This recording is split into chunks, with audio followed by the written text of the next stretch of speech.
వాళ్ళు ఎవరు పిక్చర్ కానీ వాళ్ళు ఉండాలి కదా మన ప్లాన్ లేదా ఇదే పెళ్లి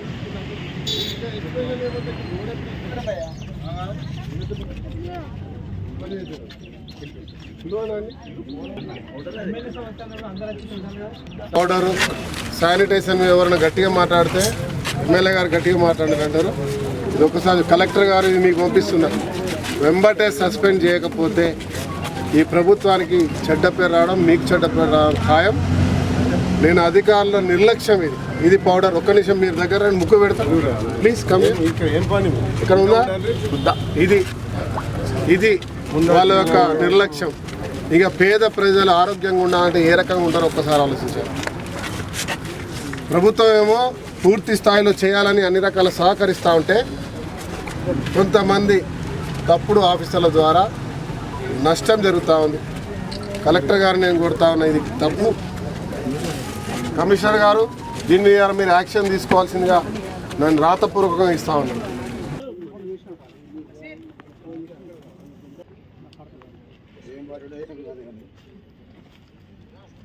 सर हम यहाँ आपकी कौन है? चंदर कौन होता है HR आने के लिए? I said you have to come.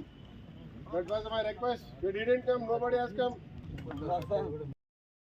Sir వచ్చే ప్లాన్ లేదు. ఏం లేదు జీతా సార్ టైం పాస్ ఉంటుందా? ఇది కూడా మీడియా స్టాఫ్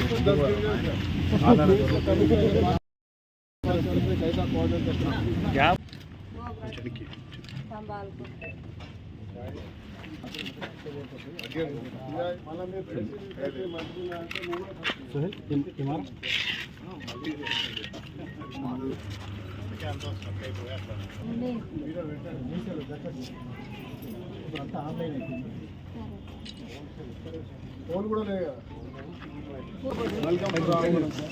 రామగుండం మొన్న సమస్యలు ఐఎమ్ సారీ. ఇలాంటి కమిషనర్ గారు current system staff engineering illegal encroaches nobody staff.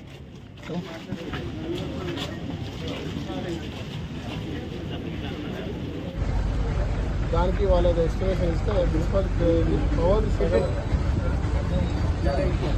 Ramagundam వాళ్ళు నెగ్లెక్టెడ్ ఈ పొజిషన్ ఉంటుంది.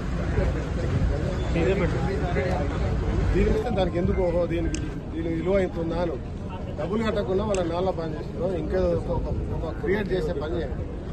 తర్వాత ఎవరైతే కరెంట్ ఇల్లు కట్టుకున్నారో సార్ కొత్తగా వాళ్ళకు కూడా నంబర్ ఇచ్చి ఏదో ఇప్పుడు ఇది ఎట్లా ఇచ్చారో అట్లనే ఇచ్చేసి వాళ్ళకు ఇప్పుడు ఆ కరెంట్ పోల్ వేస్తే మున్సిపల్ వాళ్ళు పైసలు. కమిషనర్ గారు, ఎంఆర్ఓ గారు, పోలీస్ అధికారులు, ఎలక్ట్రీషియన్, ఈ ప్రాంతంలో యాజమాన్యం, ఎన్టీపీసీ యాజమాన్యం, అదే మాదిరిగా ఇతర విభాగాల హైవే రోడ్డుకు సంబంధించిన వాళ్ళందరినీ తీసుకొని ఈరోజు రోడ్డుతో పాటు వాడవాడల ఇవాళ ప్రజల వద్దకు వెళ్ళి అక్కడ సమస్యలు చేసుకునే ప్రయత్నం చేశాం. ఈరోజు గొప్ప కార్యక్రమం అంటే స్వయంగా కలెక్టర్ గారు కూడా వీడికి రావడం, కమిషనర్ గారితో సమీక్ష చేయడం, స్వయంగా వారు వచ్చి ఈ వాడలో పర్యటించి మాతో పాటు ఇక్కడ సమస్యను చూడడం చాలా వారికి ధన్యవాదాలు చెప్తా ఉన్నాం. ఎందుకంటే ఇవాళ శాసనసభ్యుడిగా నేను ఎప్పటికప్పుడు అధికారులు తెలిసినా కూడా ప్రభుత్వం ద్వారా కూడా గత 10 సంవత్సరాలు ఏ రకంగా రామగుండం నష్టపోయింది. గత 20 సంవత్సరాల నుంచి ఎన్టీపీసీ, సింగరేణి, జెన్కో, ఆర్ఎఫ్సిఎల్ ఇతర యాజమాన్యాలున్న వారి బాధ్యతలు వహించకపోవడం వల్ల నష్టం.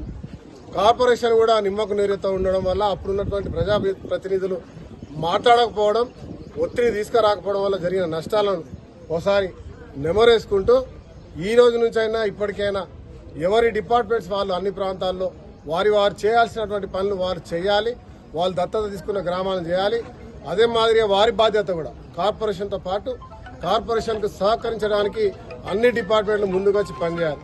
దీనిపై ఒత్తిడి తీసుకొచ్చే ప్రయత్నం శాసనసభ్యుడిగా నేను, మరి నాతో పాటు కలెక్టర్ గారు ప్రభుత్వంపై ఒత్తిడి తీసుకొచ్చి రామగుండానికి పూర్వవైభవం తీసుకురావడానికి ప్రయత్నం చేస్తా ఉన్నాం. ప్రస్తుతానికి ఏ అయితే కాలువల్లో ఈరోజు మొత్తం నిండుకపోయిన చెత్తను చెదారాన్ని తీసి, గతంలో మనకు ఒక బ్యాడ్ ఎక్స్పీరియన్స్ ఉన్నది. ఒక నీళ్ళని కూడా ఎప్పటి రాని వరద, ఒక దోపిడీ మూట, బూడిద దొంగలు ఆ రోజు ఉన్నటువంటి పాలకుల పేరు చెప్పి ఆడ ఒక పెద్ద దానికి రంధ్రం పడి ఈ ప్రాంతంలో మొత్తం ఇండ్లు కూడా మోకాలు లోతు మెడ లోతు నీళ్ళు వచ్చి అందరు కొట్టుకుపోయినటువంటి ప్రయత్నం మనం ఇంకా మరచిపోలేదు. అలాంటి మరొకసారి అలాంటి ఒక అవకాశం రాకుండా ముందుగానే వర్షాకాలంలో తీసుకున్న చర్యలు ఈరోజు చేపట్టాం. త్వరలో ఈ యూజీడీతో పాటు రోడ్లు అదే మాదిరిగా ప్రభుత్వం ఇస్తున్న 5 పథకాలను మరి అందరికి వస్తున్నాయో లేదో తెలుసుకుంటూ మరి రాబోయేటువంటి పథకాలు కూడా ఎవరైతే పూర్తిగా పూర్తిగా పేద స్థాయిలో ఉన్న వారు ఉన్నారో పేదవారికి ఇంద్రమ్మ ఇల్లు ఇచ్చేటువంటి కార్యక్రమం ఉందో అది కూడా మేము ఇదే మాదిరిగా స్వయంగా గుర్తించి అధికారులు ఏదైతే చెప్తారో వారికి పూర్తి స్థాయిలో న్యాయం చేసే విధంగా కార్యక్రమాన్ని చేపడతాను. ప్రజలను కూడా కోరుతా ఉన్నా దయచేసి ఈ రోజు 23వ డివిజన్ నిన్న మొన్న ఇంకో డివిజన్లు తిరిగాం. మొత్తం యావత్ గోదావరిఖని కార్పొరేషన్లో ఉన్న వారి అందరిని కూడా కోరుతా ఉన్నా. అదే మాదిరి వీడియో చూస్తున్న ప్రతి ఒక్క ప్రాంతంలో ఈ ప్రాంతం నివసించే వారిని కోరుతా ఉన్నా. చెత్త మున్సిపల్ కార్పొరేషనే కాదు ఇంకొకరు తీయడమే కాదు మన బాధ్యత కూడా. మన చెత్త వచ్చినప్పుడు రాక్ పిక్కర్స్ ఎవరైతే వస్తారో లేదా వ్యాగన్ వాళ్ళు ఎవరైతే వస్తారో వారికి మాత్రమే వేయాలి తప్ప మీరు వాగులలో ఆ కాలువలలో వేయడం వల్ల ఆ కాలువలు నిండిపోయి నీళ్లు రాకుండా మనమే నష్టపోతా ఉన్నాం. మన ఇంటి ముందు మన ఇంట్లో ఎంత శుభ్రంగా పెట్టుకుంటామో అదే మాదిరిగా మీ ముంగటున్న వీధిని కూడా శుభ్రపరచుకోవాల్సిన అవసరం ఉన్నది. దాంతోపాటు ప్రతి ఇంట్లో పచ్చదనాన్ని చెట్లను పెంచుకోవాల్సిన అవసరం ఉన్నది. ఆ రోడ్డుపై గవర్నమెంట్ పెట్టిన చెట్టును కాపాడండి, మీ ఇంట్లో కూడా చెట్టును కాపాడండి. ఈ ప్రాంతాన్ని ఏదైతే కాలుష్యం ద్వారా మీరు రక్షించే కార్యక్రమాన్ని చేయాలని చెప్పి ఇవాళ వనమహోత్సవ కార్యక్రమాన్ని పెడతా లక్షల చెట్లు పెడతా ఉన్నాం. ప్రతి ఒక్కరు కూడా అధికారికంగా చెప్తా ఉన్నా శాసనసభ్యుడిగా కమిషనర్ గారు కలెక్టర్ గారు అందరు ప్రభుత్వం కూడా ఎవరెవరైతే ఇంట్లో ఒక్కొక్క చెట్టు పెట్టి నాటి మీ ఇంటి ముందున్న చెట్టును కాపాడకపోతే మరి దాన్ని మీ ఇంటి వాళ్ళని కూడా మీరు కాపాడుకోలేని పరిస్థితి ఉంటుందనే అంశాన్ని ఒక్కసారి గుర్తు చేసుకొని మీ బిడ్డకు జీవం పోసి ఏ రకంగా అయితే పాలు పెట్టి పెంచుతారో అదే మాదిరిగా ప్రభుత్వం పెట్టే ప్రతి చెట్టును కూడా మీరు అదే రకంగా పెంచి పెద్ద చేసి దానికి పేరు పెట్టి చూపించాల్సిందిగా మీ అందరిని కూడా కోరుతా ఉన్నాం.